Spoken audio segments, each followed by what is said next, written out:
February 27. If you are afraid to attack, go down to the camp with your servant Purah and listen to what they are saying.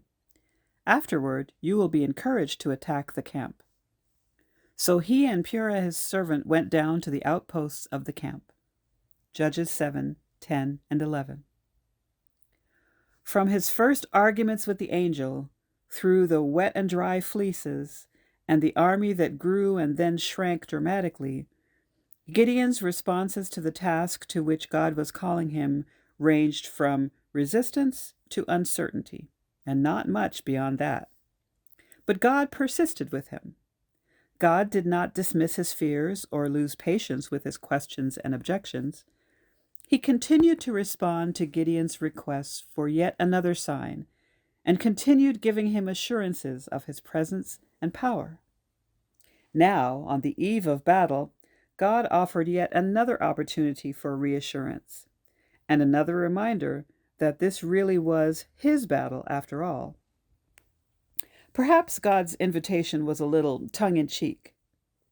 If you are afraid. God had more evidence of Gideon's fears than Gideon had of God's trustworthiness.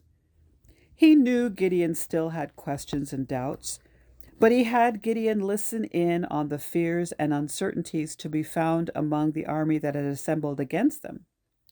He put the words into the mouth of one of these soldiers. God has given the Midianites and the whole camp into his hands. Judges 7:14. This would not only encourage Gideon and his small army, but would also be the means by which the battle would be won.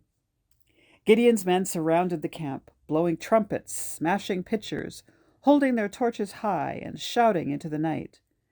The fears of the enemy were transformed into panic among their armies, who turned on each other and ran for their lives. On this battlefield, the difference between the two armies was not the unequal numbers, but the unequal fears, and it was God who had shifted that balance.